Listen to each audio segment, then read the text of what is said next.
Hello అండి, ఎలా ఉన్నారు? అందరూ బాగున్నారా? ఈరోజు మా భీమవరం స్టైల్ చేపల పులుసు చేసి చూపిస్తానండి. టేస్ట్ మాత్రం చాలా బాగుంటుంది. చేపల పులుసు చేయడం రాని వాళ్ళకి కూడా చాలా ఈజీగా చేసుకోవచ్చు.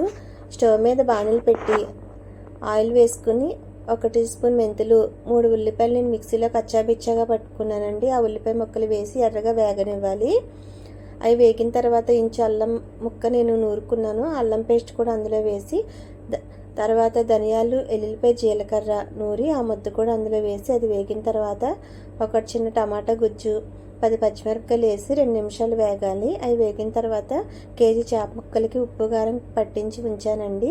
ఆ చేప ముక్కలు కూడా అందులో వేసి కలిపి 6 టేబుల్ స్పూన్ల కారము, ఉప్పు, పసుపు వేసి ఇప్పుడు ఇంకా గరిటె పెట్టకూడదండి, ఇలా కలుపుకోవాలి. తర్వాత నేను చిన్న జామకాయ సైజు అంత చింతపండు, అంటే ఒక 50 గ్రాముల చింతపండు తీసుకున్నానండి. అది పులుసు తీసుకుని ఆ పులుసు అందులో ముక్కలు ములిగే వరకు వేసుకుని ఒకసారి కలిపి బెండకాయలు ఒక 6 బెండకాయలు తీసుకున్నానండి. ఆ బెండకాయ ముక్కలు కూడా వేసి మూత పెట్టి ఉడకనివ్వాలి. ఒక 15 నిమిషాల్లో మనకు అయిపోతుందండి. తర్వాత కొత్తిమీర వేసి ఒక 5 నిమిషాల నుంచి స్టవ్ ఆఫ్ చేయాలి. అంతే, ఎంతో టేస్ట్గా ఉండే చేపల పులుసు రెడీ అండి. వీడియో నచ్చితే లైక్ చేయండి, షేర్ చేయండి, ప్లీజ్ సబ్స్క్రైబ్ చేయండి.